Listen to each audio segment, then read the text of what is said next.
Hello welcome in के study. मैं हूं अरुण कुमार यादव और आज इस वीडियो में हम देखेंगे मैथ्स क्लास 10th की एक्सरसाइज 4.2 के क्वेश्चन नंबर 2, 3 और 4 का सॉल्यूशन। और इससे पहले की वीडियोस के लिंक आपको इस वीडियो के डिस्क्रिप्शन में मिल जाएंगे, तो वहां से आप उनको देख सकते हैं। तो शुरुआत करते हैं क्वेश्चन नंबर 2 से। देखो जो क्वेश्चन नंबर 2 है इसमें बोला गया है solve the problems given in example 1। मतलब जो एग्जाम्पल 1 में प्रॉब्लम दी गई हैं वो हमें सॉल्व करनी है। तो पहले एग्जाम्पल 1 देख लेते हैं, उसके बाद हम बात करेंगे तीसरे और चौथे क्वेश्चन की। फिलहाल देख लेते हैं एग्जाम्पल 1 में क्या है। तो यहाँ पर देखो जो एग्जाम्पल 1 है ये दो पार्ट्स में दिया गया है, पार्ट 1 और पार्ट 2। तो पार्ट 1 की बात करेंगे पहले थोड़ी देर के लिए। जो ये पार्ट 2 है, ठीक है, इसको हम हटा देते हैं यहाँ से। तो यहाँ पर देखो पार्ट 1 में बोला गया है John and Jeevanti together have 45 marbles. मतलब जॉन और जीवंती दोनों के पास मिला के 45 मार्बल्स यानी कि कंचे हैं। Both of them loss 5 marbles each. दोनों के 5-5 कंचे यानी कि मार्बल्स खो जाते हैं। And the product of the numbers of marbles they now have is 124। और 5-5 कंचे खोने के बाद जो उनके पास कंचे बचे उनका जो प्रोडक्ट निकाला जाता है तो वो 124 आता है। यहाँ पे बोला गया we would like to find out how many marbles they had to start with. मतलब शुरुआत में उनके पास कितने कंचे थे ये हमें फाइंड आउट करना है। तो अब देखो इसका हम सॉल्यूशन कैसे करेंगे। ठीक है, बहुत ही आसान क्वेश्चन है, आराम से आपको समझ में आ जाएगा। सबसे पहले हम मान लेंगे जॉन के पास एक्स मार्बल। तो मैंने यहाँ पे लिखा let John has is equal to x marbles. ठीक है, हमने क्या मान लिया कि जो जॉन है उसके पास एक्स मार्बल्स हैं। तो अगर जॉन के पास एक्स मार्बल हैं तो जीवंती के पास कितने होंगे वो यहाँ पे हम लिखेंगे। ठीक है, जीवंती हैज़ इज इक्वल टू, देखो दोनों के मिला के कितने हैं 45। तो जो दोनों के मिला के हैं इसमें से अगर मैं जॉन वाले माइनस कर दूं तो जीवंती वाले ही बचने चाहिए। यानी 45 माइनस एक्स जो होगा इतने मार्बल्स होंगे जीवंती के पास। ठीक है ना, 45 माइनस एक्स मार्बल्स। अब देखो अगर किसी को समझ में नहीं आया कि यहाँ पे 45 माइनस एक्स क्यों आया तो एक बार और समझाता हूँ। देखो दोनों के मिला के कितने हैं 45 और जॉन के पास हमने कितने मान लिए एक्स। ठीक, तो अगर जॉन के पास 45 में से एक्स हो गए तो 45 में से एक्स घटा दो, जितने बचेंगे वो जीवंती के पास होंगे। सिंपल सी बात है, क्योंकि दोनों के मिला के कितने हैं 45 हैं। ठीक, तो ये आपको समझ में आ गया। अब यहाँ पे बोला गया है कि उनके 5-5 मार्बल्स खो जाते हैं। ठीक है, तो यहाँ पे हम लिखेंगे आफ्टर लूजिंग 5 मार्बल्स ईच। ठीक है, आफ्टर लूजिंग 5 मार्बल्स ईच। ठीक है, जब 5 मार्बल खो जाएंगे, 5-5 कंचे खो जाएंगे हर एक के पास से, तो जॉन के पास कितने बचेंगे, जॉन हैज़ यानी नाउ जॉन हैज़। ठीक है, अब जॉन के पास कितने हैं, पहले उसके पास एक्स थे। ठीक है ना, पहले उसके पास कितने थे, एक्स थे। अब एक्स में से 5 कम हो जाएंगे यानी X minus 5 marbles. Now Jeevanti has is equal to, पहले जीवंती के पास 45 माइनस एक्स थे। अब क्या करोगे आप, इसमें से 5 माइनस कर दोगे तो 45 माइनस 5 कितना बचेगा 40। ठीक है, यानी कि हो जाएगा 40 माइनस एक्स। फिर से बोल रहा हूँ, 5-5 कंचे खो गए हैं उनके। तो जॉन के पास पहले एक्स थे, अब एक्स से 5 कम यानी एक्स माइनस 5 बचेगा। पहले जीवंती के पास 45 माइनस एक्स थे, इसके भी 5 खो गए हैं तो 45 माइनस 5 करोगे 40 माइनस एक्स बचेगा। इतना आपको समझ में आ गया। अब देखो इसके बाद हम क्या लिखेंगे, इसके बाद हम लिखेंगे अकॉर्डिंग टू क्वेश्चन। मतलब क्वेश्चन के अकॉर्डिंग। क्वेश्चन में ये बोला गया था जब उनके 5-5 मार्बल्स खो जाएंगे तो उसके बाद अगर हम प्रोडक्ट निकालेंगे तो प्रोडक्ट आएगा 124। मतलब कि देखो ये 5 मार्बल्स खोने के बाद के मार्बल्स हैं, ये भी 5 मार्बल्स खोने के बाद के हैं। तो मतलब ये जो 5-5 मार्बल्स खो दिए उसके बाद जो मार्बल्स बचे हैं इनका अगर हम प्रोडक्ट निकालें तो हमें कितना मिलना चाहिए, वो हमें मिलना चाहिए 124। तो कहने का मतलब है एक्स माइनस 5 मैंने यहाँ लिखा, इसका प्रोडक्ट निकाला 40 माइनस एक्स के साथ, तो आंसर कितना मिलना चाहिए मुझे 124। फिर से समझा देता हूँ। देखो ये जॉन के पास वो मार्बल्स हैं जब उसने 5 खो दिए उसके बाद जो बचे हैं। ये जीवंती के पास वो मार्बल्स हैं जो 5 खोने के बाद बचे हैं। और हमसे बोला गया है कि खोने के बाद जो बचे हुए मार्बल्स हैं उनका प्रोडक्ट आता है 124। इसीलिए इन दोनों का प्रोडक्ट कितना लिख दिया मैंने यहाँ पर 124। अब इसके बाद सिंपली हमें क्या करना है, इनको सॉल्व कर लेना है। तो कैसे करेंगे देखो, x इंटू में 40 करोगे कितना हो जाएगा 40x हो जाएगा। फिर x इंटू में माइनस एक्स करोगे कितना हो जाएगा माइनस एक्स स्क्वायर हो जाएगा। फिर माइनस प्लस क्या होगा माइनस, फिर 5 इंटू में 40 करोगे कितना हो जाएगा 200 हो जाएगा।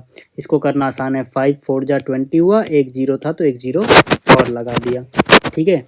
फिर माइनस माइनस प्लस हुआ, 5 इंटू क्या हो गया 5x हो गया, और इज इक्वल टू कितना बचा हुआ है 124, ठीक।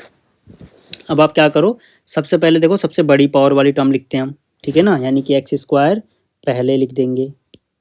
इसके बाद हम एक्स वाली टर्म देखेंगे, एक्स वाली टर्म ये रही और एक्स वाली टर्म ये रही, इन दोनों को जोड़ोगे तो 40 और प्लस में 5 यानी कि 45x हो जाएगा।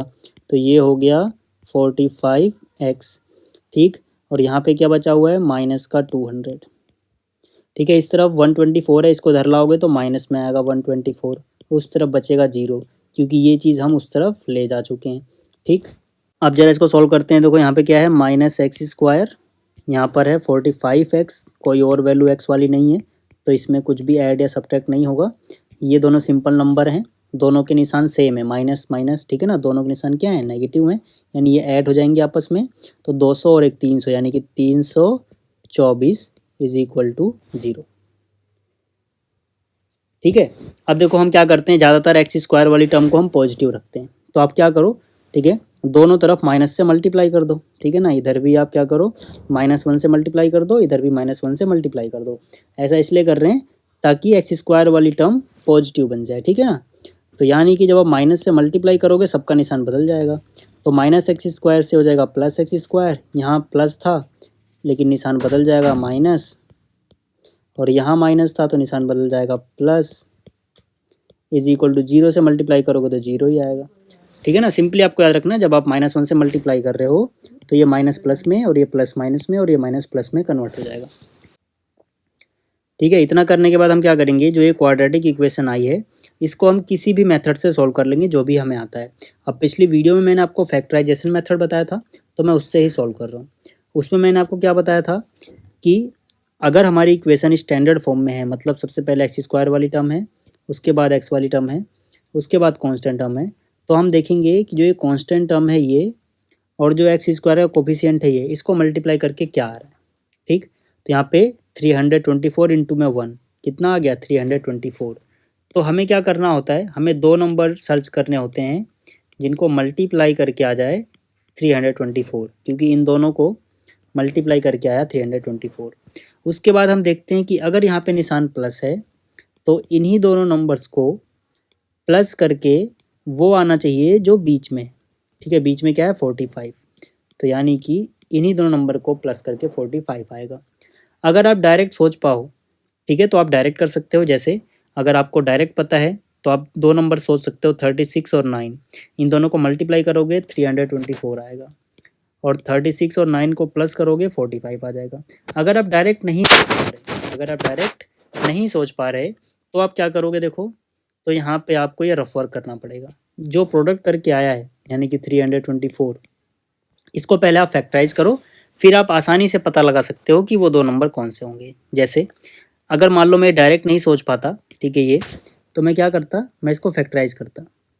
पहले 2 से, 2 1 जा 2, 2 6 जा 12 और 2 2 जा 4, फिर 2 से 2 8 जा 16, 2 1 जा 2, फिर यहाँ से 3 से करोगे 27 आएगा, फिर 3 से करोगे 3 9 जा होगा, फिर 3 3 जा होगा, और फिर 3 1 जा होगा। अब हम क्या करते हैं, अब हम हिट एंड ट्रायल यानी तीर एंड तुक्का मेथड लगाते हैं, और जितने भी ये नंबर्स हैं इनके सिर्फ दो ग्रुप में बांट देते हैं इनको। जैसे मान लो मैंने पहला ग्रुप बनाया 2 और 2, 2 2 जा कितना होता है वो लिखो 4।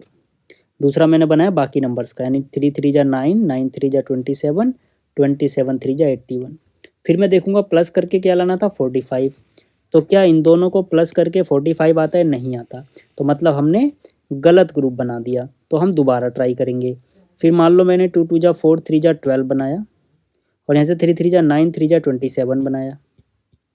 क्या इन दोनों को प्लस करके 45 आ रहा है? नहीं आ रहा। तो मतलब फिर से हम दोबारा तुक्का लगाएंगे। ठीक, मान लो इस बार मैंने 2 2 जा 4, 3 जा 12, 3 जा 36 और 3 3 जा 9। क्या 36 और 9 जोड़ के 45 आ रहा है? बिल्कुल आ रहा है। तो इस तरह से हमें पता लगेगा कि 36 और 9 लेना है हमें। ठीक है, तो अगर आप डायरेक्ट नहीं सोच पाओगे तो आपको ये तरीका यूज़ करना पड़ेगा, मतलब थोड़ा रफ वर्क करना पड़ेगा। फिलहाल यहाँ हमें पता लग गया 36 और 9 है। तो हम क्या करेंगे, देखो एक्स स्क्वायर की जगह एक्स स्क्वायर रहेगा, जो यहाँ पे प्लस में 324 इज इक्वल टू 0 है, ये भी ऐसी रहेगा। बस यहाँ पर जो 45 है इसकी जगह हम 36 प्लस 9 लिखेंगे। तो जो ये 45 था इसकी जगह मैंने लिखा 36 प्लस में 9, और जो ये एक्स है इसकी जगह एक्स रहेगा। ठीक है, ये रफ वर्क था तो इसको मिटा देते हैं। अब इसके बाद सब कुछ आसान है। एक्स स्क्वायर, ठीक है, माइनस अंदर जाएगा -36 और एक्स अंदर आएगा यानी कि एक्स, फिर माइनस प्लस -9, ठीक है ना, -9 और साथ में एक्स अंदर आएगा, एक्स प्लस में है 324 इज इक्वल टू है 0। अब हम देखेंगे इन दोनों में से क्या कॉमन है और इन दोनों में से क्या कॉमन है। तो यहाँ से देखो एक्स कॉमन आ जाएगा, तो यहाँ एक्स स्क्वायर में से एक्स ले लिया तो एक्स बचेगा माइनस, और यहाँ से एक्स बाहर आ चुका है तो यहाँ बचेगा 36।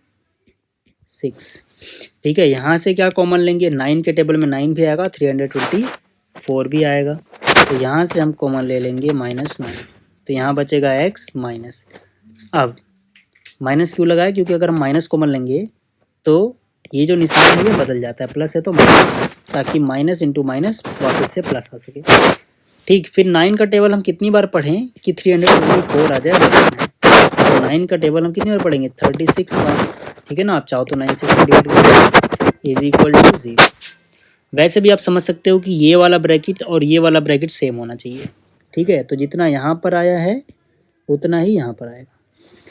फिर हम क्या करेंगे, देखो ये जो ब्रैकेट में वैल्यू है इनको कॉमन ले लेंगे, तो यानी कि x माइनस 36 कॉमन लिया, तो यहाँ बचा हुआ है x और यहाँ बचा हुआ है -9 इज इक्वल टू है 0। फिर हम क्या करते हैं, या तो ये चीज़ 0 होगी यानी इसको 0 के बराबर रखते हैं, या फिर ये चीज़ 0 होगी यानी कि इसको 0 के बराबर रखते हैं। तो यहाँ से x की वैल्यू कितनी हो जाएगी 36, या फिर यहाँ से x की वैल्यू कितनी हो जाएगी 9 हो जाएगी। ठीक है, देखो जैसे ही इतना आया उसके बाद हम क्या कहेंगे कि हमने x किसे माना था पहले वो देखते हैं। तो यहाँ पर हमने x माना था जो जॉन के पास मार्बल्स हैं, जीवंती के पास जो है वो तो 45 माइनस एक्स था। अब यहाँ पे x की 2 वैल्यू आई हैं यानी कि 2 केस बनेंगे। ठीक है, पहला केस क्या बनेगा, देखो यहाँ पर हम यहाँ लिखेंगे if x is equal to 36, यहाँ लिखेंगे if x is equal to 9। ठीक है, तो अगर पहला केस लें x इक्वल टू अगर 36 है यानी कि John has is equal to 36 marbles. ठीक है, तो अगर जोन के पास 36 मार्बल्स हैं देन जीवंती हैज़ 45 माइनस एक्स था।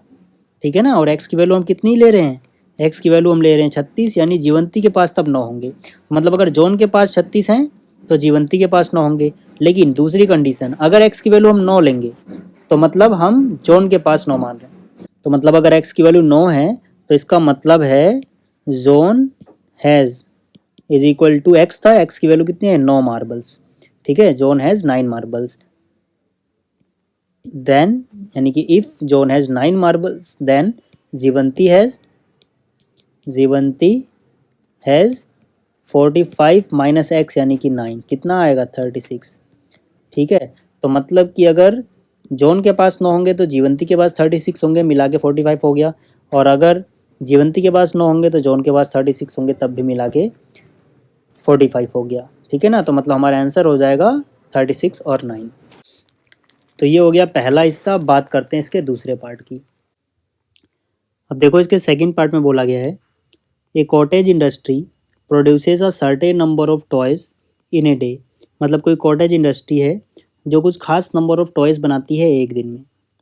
इसके बाद हमसे बोला कि यदि cost of production of each toy in rupees was found to be 55 minus the number of toys produce in a day. मतलब कि जो कॉस्ट होगी ईच टॉय की वो 55 माइनस नंबर ऑफ टॉयज़ होगी। यानी कि जिस दिन जितने भी खिलौने बने हैं हर एक खिलौने का दाम 55 में से वो खिलौने का नंबर माइनस करके आएगा। ठीक है। अब हमसे आगे बोला गया है on a particular day total cost of production was 750। मतलब किसी खास दिन जो टोटल कॉस्ट आई वो 750 आई। इसके आगे लिखा गया है we would like to find the number of toys produce on the day. ठीक है, कितने खिलौने उस दिन बने ये हमें फाइंड आउट करना है। फिर से समझा रहा हूँ, कोई कॉटेज इंडस्ट्री है जो कुछ खिलौने बनाती है, कुछ नंबर ऑफ खिलौने, और जो हर एक खिलौने की कॉस्ट डिसाइड होती है वो किस तरह से डिसाइड होती है, 55 माइनस नंबर ऑफ टॉयज जितने उस दिन बने हैं। किसी खास दिन देखा गया कि जो टोटल खर्चा आया वो 750 आया, मतलब सारे खिलौने बनाने का खर्चा, और हमें ये बताना है कितने खिलौने बने थे। तो ये बहुत ही इजी क्वेश्चन है, इसको हम कैसे सोल्व करेंगे देखो। यहाँ पे हम लिखेंगे let the number of toys. ठीक है, मान लिया जो टॉयज़ किसी दिन बने थे वो एक्स टॉयज़ थे। क्या थे वो? एक्स टॉयज़ बने थे। तो कॉस्ट कितनी हो जाएगी ईच टॉय की? ठीक है, कॉस्ट ऑफ ईच टॉय कितना होगा? हमसे क्या बोला गया है कि भाई जो ईच टॉय की कॉस्ट होगी वो 55 माइनस नंबर ऑफ टॉयज़ करके आएगी। तो हम क्या करेंगे, 55 में से माइनस कर देंगे जितने भी टॉयज़ बने थे। एक्स टॉयज़ बने थे तो एक्स माइनस कर देंगे, तो इतने रुपीज़ क्या हो जाएगी ईच टॉय की कॉस्ट। ठीक, अब देखो, अब हमें एक और चीज़ बताई गई है कि जो टोटल कॉस्ट थी उस दिन वो थी 750 रुपये। ठीक है, तो टोटल कॉस्ट की जगह कितना आ जाएगा, 750। अब टोटल कॉस्ट कैसे आएगी भाई? कितने खिलौने बनाए आपने? एक्स खिलौने बनाए। हर एक खिलौने का दाम कितना रखा? 55 माइनस एक्स। तो जितने भी खिलौने बनाए गए हैं हर एक को बनाने में जितनी कीमत लगी है उतना मल्टीप्लाई कर दिया जाए तो टोटल कॉस्ट आ जाएगी, जो कि है 750। जिसको समझ में नहीं आया कि मल्टीप्लाई क्यों किया तो सिंपली समझो, मान लो अगर आप एक दिन में 5 खिलौने बना रहे हो और हर एक खिलौने को बनाने का दाम 10 रुपये आ रहा है, तो 5 खिलौने को बनाने में टोटल कॉस्ट कैसे आएगी? इनको मल्टीप्लाई करके, 5 इंटू में 10 50, इसीलिए यहाँ पे इनको मल्टीप्लाई किया। ठीक है, फिलहाल ये तो एग्जाम्पल था, इसको हटाओ। अब देखो इसको हम सॉल्व कैसे करेंगे। x इंटू में 55 करोगे कितना हो जाएगा, 55x। x इंटू में माइनस एक्स करोगे कितना हो जाएगा, माइनस एक्स स्क्वायर, और इज इक्वल टू कितना बचा हुआ है, 750। ठीक, अब हम क्या करेंगे, देखो एक्स स्क्वायर इस तरफ नेगेटिव है तो उस तरफ ले आते हैं, सब कुछ पॉजिटिव हो जाएगा। ठीक है, सबसे पहले बड़ी पावर वाली टर्म उधर गई, एक्स स्क्वायर प्लस में आ गया, 55 उधर गया माइनस में जाएगा, यानी कि 55 एक्स माइनस में, 750 इस तरफ ही है तो ये ऐसे ही रहेगा, इस तरफ कुछ नहीं बचा, जीरो बचा हुआ है। ठीक, अब देखो, अब हमें देखना है इन दोनों को मल्टीप्लाई करके कितना आ रहा है। तो यहाँ पे 750, यहाँ पे कुछ नहीं दिख रहा, मतलब 1 मल्टीप्लाई करके तो 750 ही आएगा। तो मतलब हमें दो नंबर ऐसे ढूंढने हैं जिनको मल्टीप्लाई करके आएगा 750, और क्योंकि यहाँ पर प्लस है तो मतलब इन्हीं दोनों नंबरों को प्लस करके आना चाहिए जो बीच में है। बीच में कितना है, 55। ठीक है, अगर आपको नहीं आता तो आप 750 को फैक्टराइज करो जैसे पिछले क्वेश्चन में किया था। ठीक है, आपको पता लग जाएगा। फिलहाल वो दो नंबर क्या होंगे, ठीक है मैं डायरेक्ट बता देता हूँ, अगर आपको नहीं आता तो आप फैक्टराइज करके देख लेना। वो दो नंबर हो जाएंगे 30 और 25। ठीक है, 30 प्लस 25 करोगे 55 हो जाएगा, और मल्टीप्लाई करोगे अगर तो 750 हो जाएगा। ठीक है, ये एक्स आ गया साथ में, प्लस में कितना है 750। ठीक है, तो ये 0 is equal to x square ऐसे ही रहेगा, माइनस अंदर गया, माइनस का 30, साथ में एक्स भी आया यानी 30x, फिर माइनस प्लस माइनस 25 एक्स अंदर आएगा, एक्स प्लस में कितना है 750। ठीक, तो अब इन दोनों में से आप x कॉमन ले सकते हो, अंदर बच जाएगा x माइनस 30। इन दोनों में से आप 25 कॉमन ले सकते हो माइनस का, यहाँ बचेगा x माइनस 75 3 जाए यानी कि 30।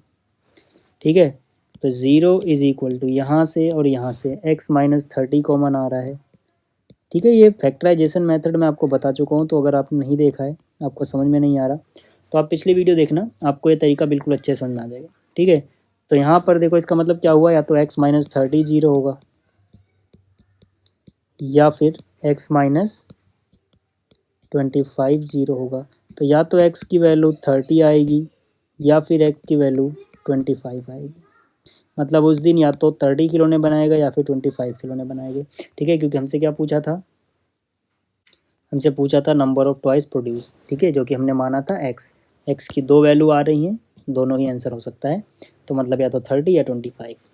ठीक है, इतना हो गया। अब अगला क्वेश्चन देखते हैं। तो अब देखो जो तीसरा क्वेश्चन है इसमें बोला गया है find two numbers whose sum is 27 and product is 182। मतलब हमें दो नंबर ऐसे फाइंड आउट करने हैं जिनका सम तो आए 27 और प्रोडक्ट आए 182। तो यहाँ पे हम कैसे लिखेंगे, यहाँ पे लिखेंगे लेट फर्स्ट नंबर। ठीक है, माना कि जो पहला नंबर है वो आता है x। अगर पहला नंबर x है देन सेकंड नंबर, ठीक है भाई, सेकंड नंबर क्या हो जाएगा आप सोच सकते हो आराम से भाई, दोनों को जोड़ के कितना है 27। अगर 27 में से मैं पहला नंबर हटा दूं यानी कि माइनस कर दूं, घटा दूं, तो दूसरा नंबर बचेगा।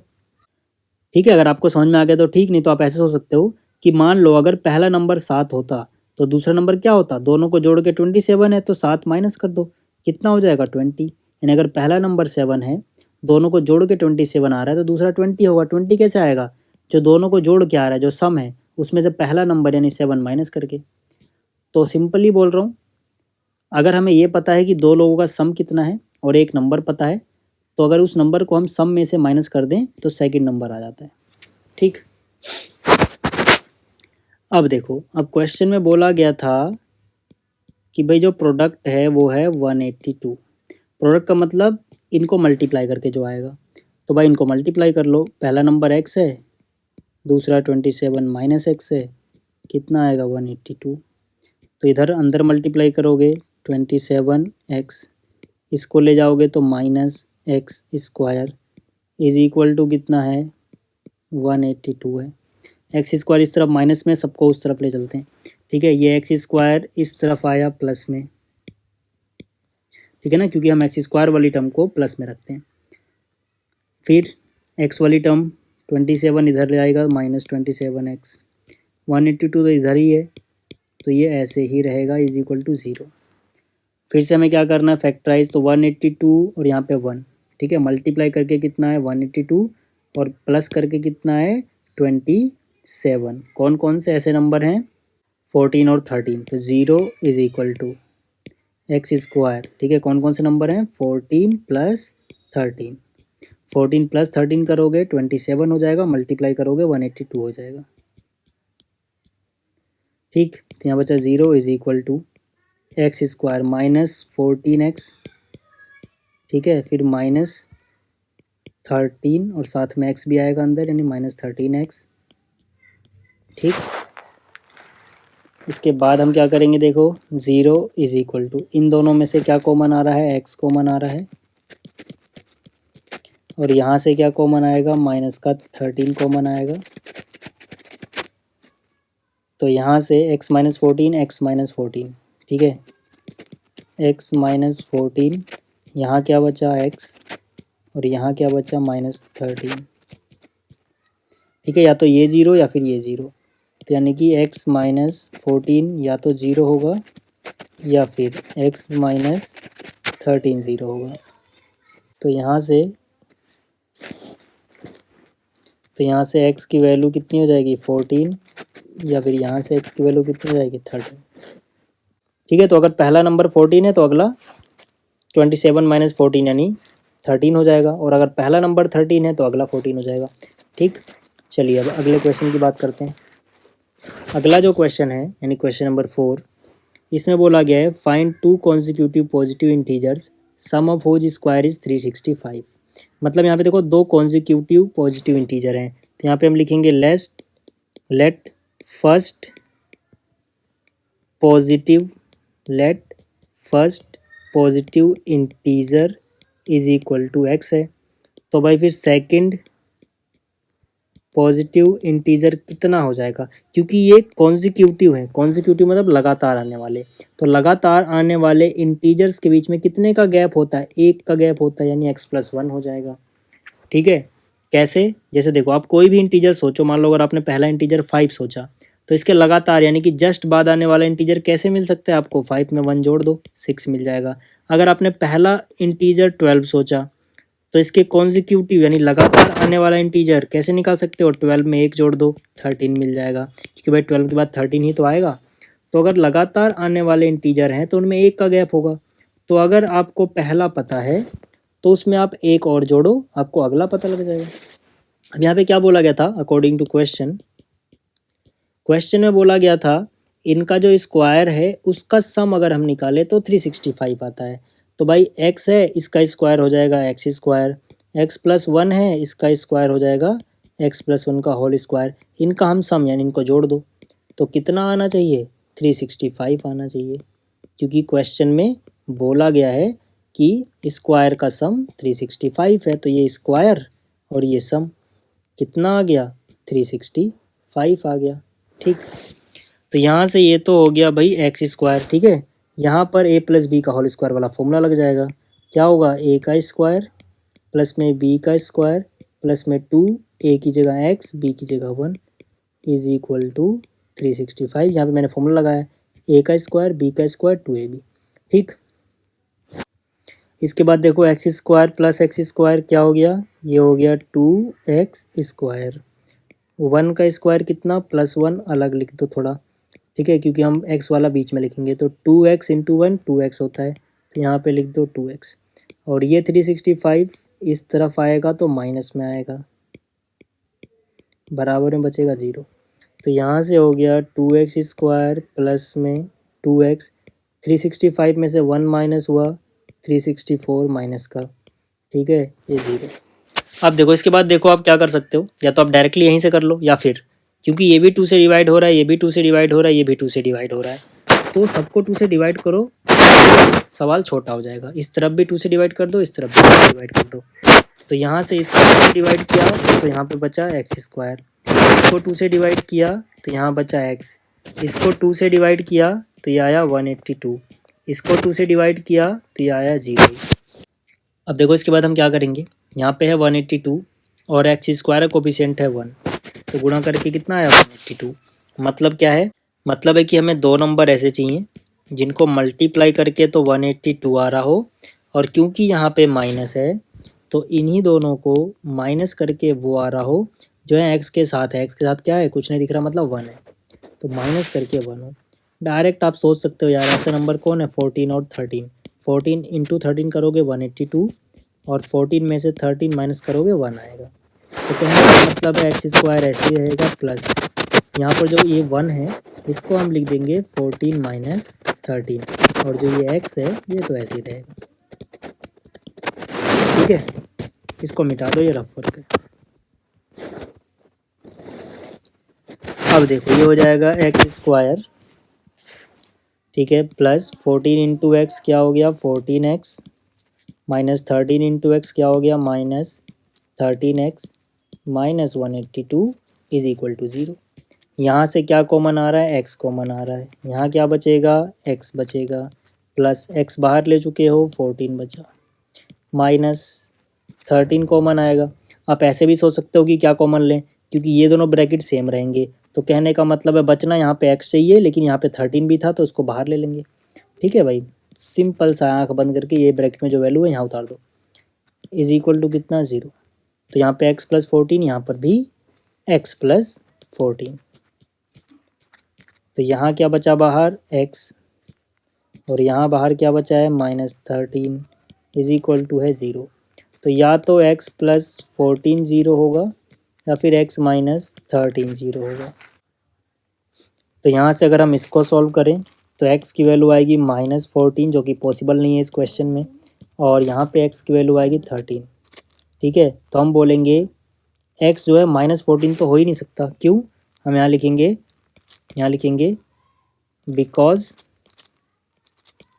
Because x is positive integer, ठीक है। जो x है वो क्या है, पॉजिटिव इंटीजर है, तो नेगेटिव तो हो ही नहीं सकता, यानी ये कैंसिल हो गया।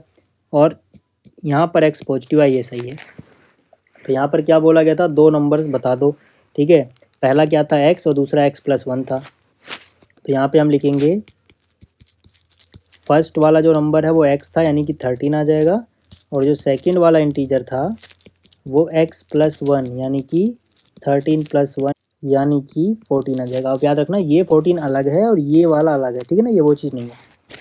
तो मतलब पहला इंटीजर 13 आ गया, दूसरा 14।